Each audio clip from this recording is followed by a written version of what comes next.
ఈ ప్రజలకు కోట్లాది మంది దాహార్తిని తీర్చే ఈ యొక్క చెరువులను శ్రీమంతులుగా గొప్ప వ్యక్తులుగా ఉన్న వాళ్ళు వాటి పక్కనే ఫామ్ హౌస్ల పేరు నిర్మించుకొని వాళ్ళ డ్రైనేజ్ కాలువలు తీసుకెళ్ళి గండిపేటలో కలిపినారు. నేను ఇక్కడ వేదిక మీద ఉన్న పెద్దలతో పాటు ఇక్కడ వచ్చిన భక్తులను నేను ఒకటే మాట అడగదలుచుకున్నా.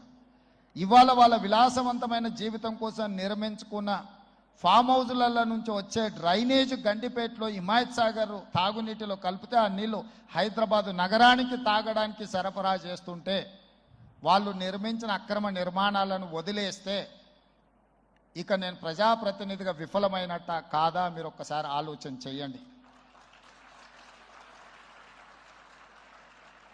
అందుకే ఒత్తిడి వచ్చినా మిత్రులకు ఫామ్ హౌజులు ఉన్నా